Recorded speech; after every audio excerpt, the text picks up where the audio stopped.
optik melawai. Halo sahabat Kompas TV, saatnya kita update 3 berita terpopuler yang terjadi pada hari ini, Sabtu 9 Agustus 2025.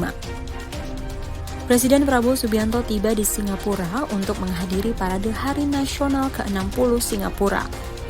Kedatangan Presiden Prabowo Subianto disambut Menteri Luar Negeri Singapura, Vivian Balakrishnan. Kehadiran Presiden Prabowo Subianto sebagai bentuk penghormatan dan dukungan atas Hari Kemerdekaan Singapura sekaligus sebagai simbol persahabatan antar kedua negara. Nusron Wahid membantah bicarakan isu musyawarah nasional luar biasa atau Munaslup Golkar dengan lingkaran istana.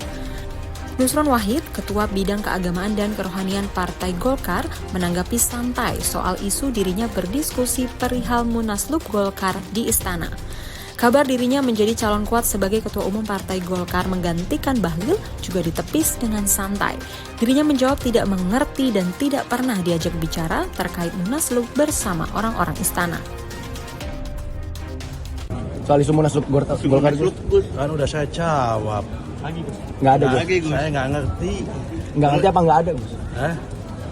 Nggak ngerti dan nggak pernah diajak bicara soal masalah isu itu. Udah saya jelasin. Tapi bukan berarti isu itu nggak ada, kan, Gus, di internal Golkar, Gus? Nggak ngerti saya kalau soal itu. Tapi saya nggak pernah diajak bicara soal itu. Oh, berarti ada dong, tapi Gus nggak diajak? Saya nggak pernah diajak bicara sama lingkaran istana soal itu. Pernah ada. Soalnya nama Gus belakangan menguat. Santer nih, Gus. Makanya saya santer kan. Makanya saya santer disebut-sebut karena saya nggak pernah diajak bicara dan nggak ngerti.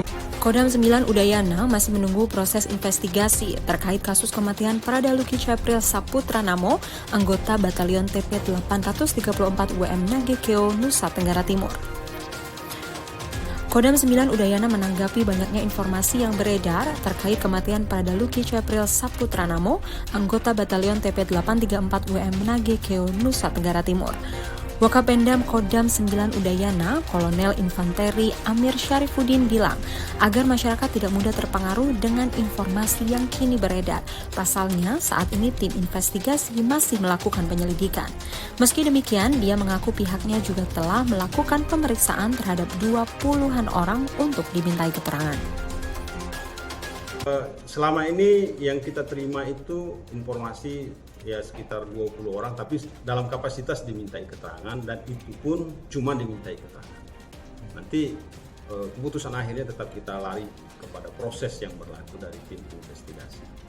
Kalau di masyarakat sudah ada informasinya 4 terduga pelaku yang sudah diamankan dan diperiksa, itu apakah itu benar? Itu bisa jadi berita menyesatkan. Makanya saya harapkan rekan-rekan nanti yang beredar informasi itu selagi itu belum disampaikan oleh tim yang investigasi yang ditunjuk, maka itu bisa jadi menyesatkan. Kita harus redam itu semua, kita harus bersikap dewasa, bersikap bijaksana, jangan kita membuat kegaduhan lagi di dalam masyarakat. Biarkan mereka fokus bekerja, sehingga apa? Sehingga nanti pada saat mereka sudah menentukan hasilnya, sudah dapat hasilnya, kita tunggu.